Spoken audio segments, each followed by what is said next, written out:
Okay, so we got cut off in the middle with the low battery, and here we go. Perek, Bet Mishna Vav. We're in the middle of Mishnah Vav.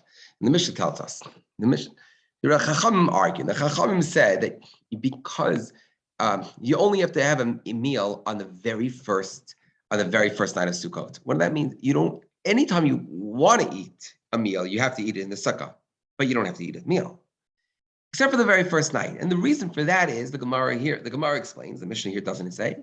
But it's because we learn it out that just like on Pesach, there's what's called a Gezerah Shava. The Torah compares Sukkot and the first night of Sukkot to the first night of Pesach. And so just like in the first night of Pesach, you must eat matzah. It's not optional to say you can't, for a whole Pesach, you can't eat chametz, but you don't have to eat matzah. If you want to eat bread, it's going to have to be matzah. But on the first night, you must eat matzah. So also on the first night of Sukkot, you must eat in a sukkah. Now, what's interesting is that Chachamim's reasoning is exactly the same as Rabbi Eliezer's. Rabbi Eliezer said, if you remember from the end of last video, that just like in your house, you eat a meal one time, yes, and one time no, once by day and once by night. So too on Sukkot, in the sukkah, you must eat once by day and once at night. However, the Chachamim say it's exactly because you want to be like your house that you don't have to eat. Because just like in your house, nobody's forcing you to eat.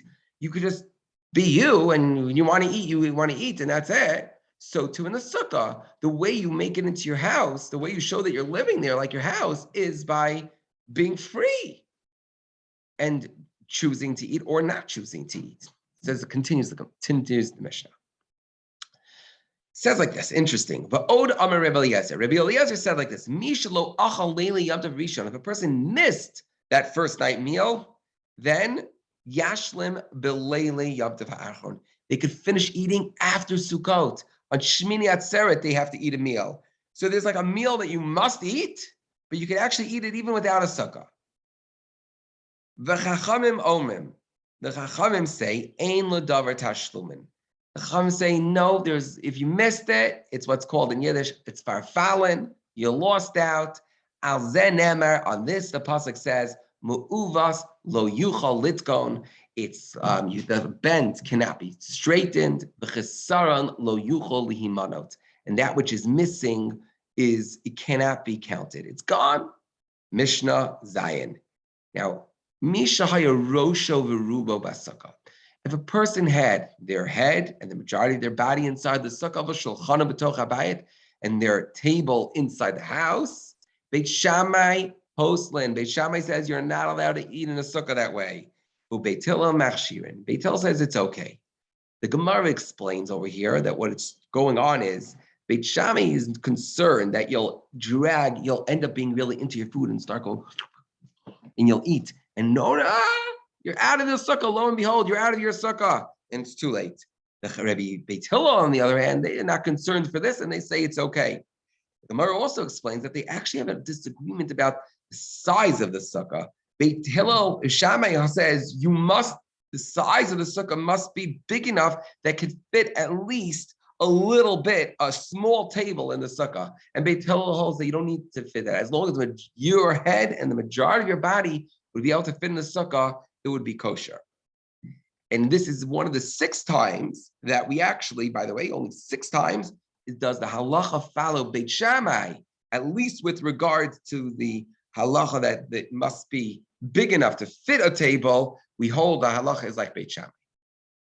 Now, the Gemara here, the Mishnah here brings in stories to prove who is correct. So the Mishnah says, Amru lahen Beit Hillel Beit Shammai. Beit Hillel said to Beit Shammai, Lo kacha yamaisa? Was it not that there was a story, Shaholchu Ziknei Beit Shammai, Ziknei Beit Hillel, that both the elders, the wise men of the yeshiva of Shammai and the wise men of the yeshiva of Hillel, they went levakir to visit at Rabbi Yochanan ben Hacharani, to Rabbi Yochanan Hacharani, umatzosh, and they found him, Shahaya Yoshev Rosha V'Ruba Basaka, V'Shalchana B'Toch Habayit. They found him with the case of our Mishnah, where his table was in the house. Below Amru Lo Davar, and they didn't say anything to him. Amar Lahem Beit Shammai, you actually have the story wrong. Misham Raya, from there you call it proof? Opposite. Abheim Amulo. No, they did say they spoke up to him and they said, Im Kena Yisa Noeg, if that is how you were accustomed sitting, Lo Kayaptov Mitzvah Sukkah Miyamecha, you all your days, you never fulfilled the mitzvah of Sukkah. I can't hard to mold myself back. I want to tell you something over here. There's a major famous Tosfot over here that says something about this. It says that that from here, even though this is only a derabanan, it's only a derabanan concern from the rabbis, but from the language over here that they said that you did not fulfill your mitzvah for all your days, your mitzvah sukkah, you never fulfilled your mitzvah sukkah. The Tosfos learns that when you don't do it the way the Chachamim structured the mitzvah, not only did you not follow the Chachamim, but the Chachamim, what they did is they structured the Torah's way of doing it. And so you didn't even fulfill the mitzvah from the Torah. That's a very big chiddush, but many people go with this. Next Mishnah. Noshem, Perek Mishnah Chet.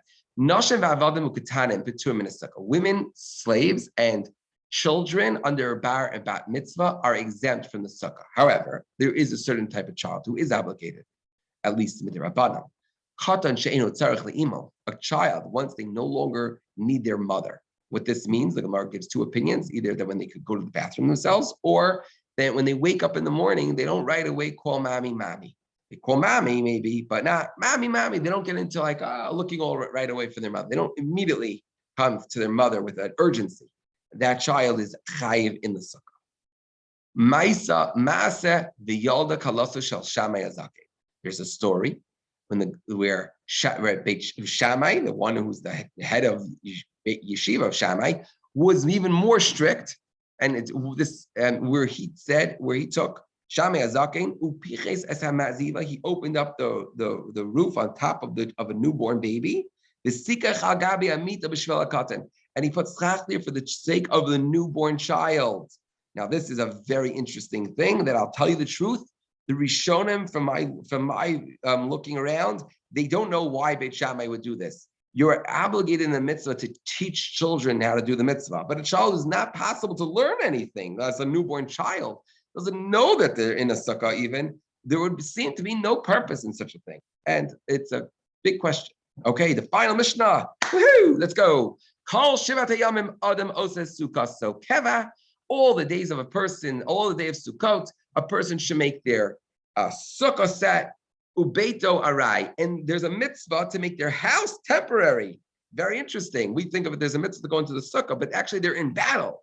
The sukkah and the house are in battle with each other, according to the way that some learn.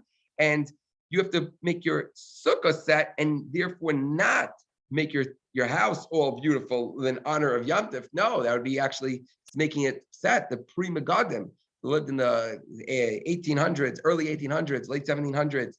He says that a person is actually not supposed to set his table. The man, at least, who's obligated. If it's a woman, they want to set Simchas Yom Tov for themselves. They can do it for themselves. But for a man to set the table nicely and inside the house would be against this Mishnah. Yardu kishamim, if rain falls, may emasai mutter lefanot. When rain is falling, when are you allowed to clear out of the sukkah? It's mishet tisrach hamikvah. This is a soup, a porridge, an easily ruinable soup that the rain will get it achi, and that's the technical term. And you're considered in pain, and you're allowed to leave the sukkah. Mashlu mashal. Now we're going to give you a parable. It's a way to understand the rain on Sukkot. Lamad averdoma. What is this compared to? Le'eved shabal linzo kos l'rabba. To a servant who goes to pour a cup for his master, and the master and the master takes the cup and spritzes it back on the face of the slave, as if to say, I don't want your service. So too when it rains on Sukkot, we're going to serve the master, and the master says, I don't want your service. There's something wrong with us. He doesn't even want our mitzvah. We're not even appropriate to be a servant. There's something wrong about our midot. Something's wrong, some aveira with us that we need to look and fix up. And Hashem shows that Hashem's not happy with us. A point on this matter, Rav Shlomo Zalman Auerbach says, I believe it's him, I might be mistaken, but I'm almost positive that I'm correct, that in America, this is not true, or outside of America, where it normally rains all the time, it's not a bad sign. It's called natural.